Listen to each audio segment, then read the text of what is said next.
Do you ever feel like the market is a chaotic, unpredictable beast? Like every tick of the chart is a random gamble? What if I told you there's a framework, a set of principles developed centuries ago, that can help us understand and even predict some of that chaos?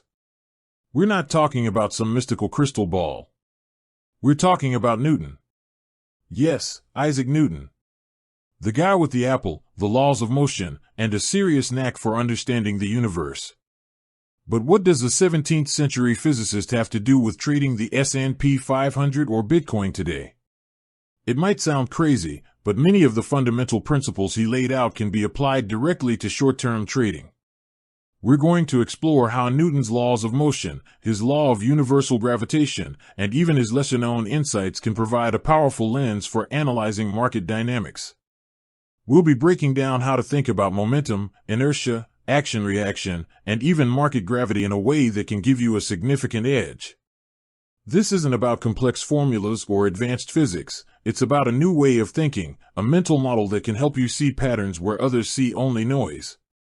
First, let's start with Newton's first law, the law of inertia.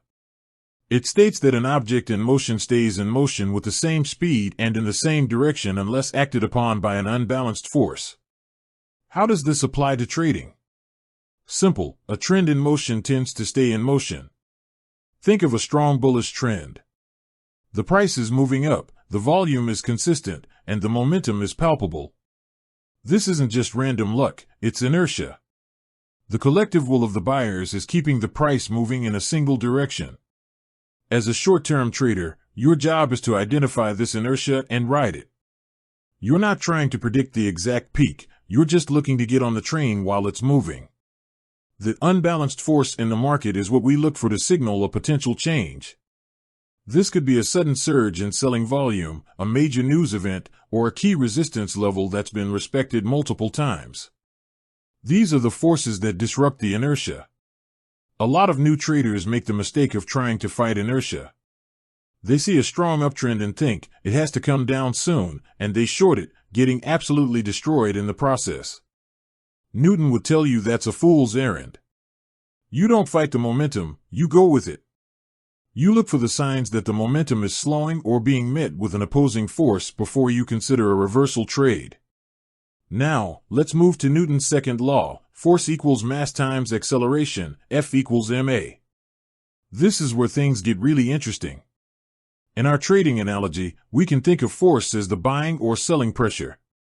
Mass can be thought of as the volume or liquidity of the market. And acceleration is the rate of change in price. So, a large amount of buying volume, mass, can cause a significant and rapid price increase, acceleration. This law helps us understand the relationship between volume and price movement. If you see a small price movement with huge volume, what does that tell you?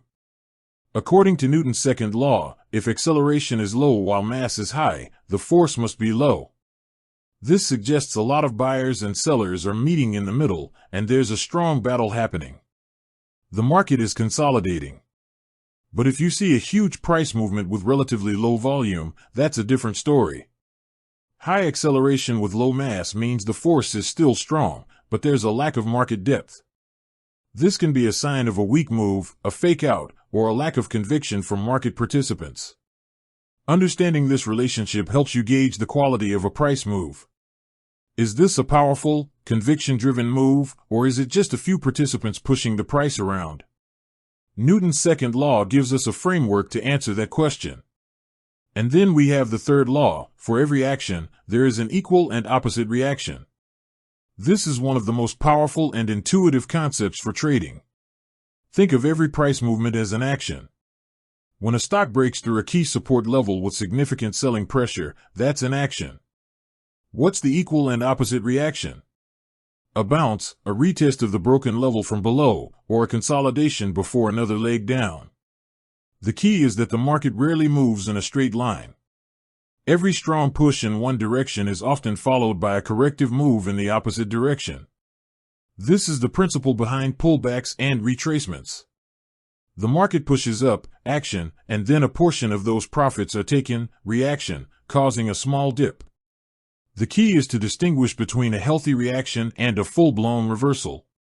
A healthy reaction is often a temporary countermove that doesn't negate the primary trend. A full reversal is when the reaction becomes a new action and starts its own trend. By understanding the action-reaction principle, you can anticipate these pullbacks and use them as opportunities to enter a trade at a better price, rather than chasing a momentum move at its peak. So, we've covered the laws of motion. Now, let's get a bit more philosophical with Newton's law of universal gravitation. The law states that every particle attracts every other particle in the universe with a force that is proportional to the product of their masses and inversely proportional to the square of the distance between them. In the market, we can think of this as market gravity. Certain price levels or moving averages act as gravitational centers. The more significant the level, the larger the mass, the stronger its pull. Think about a major support or resistance level that the market has respected for months.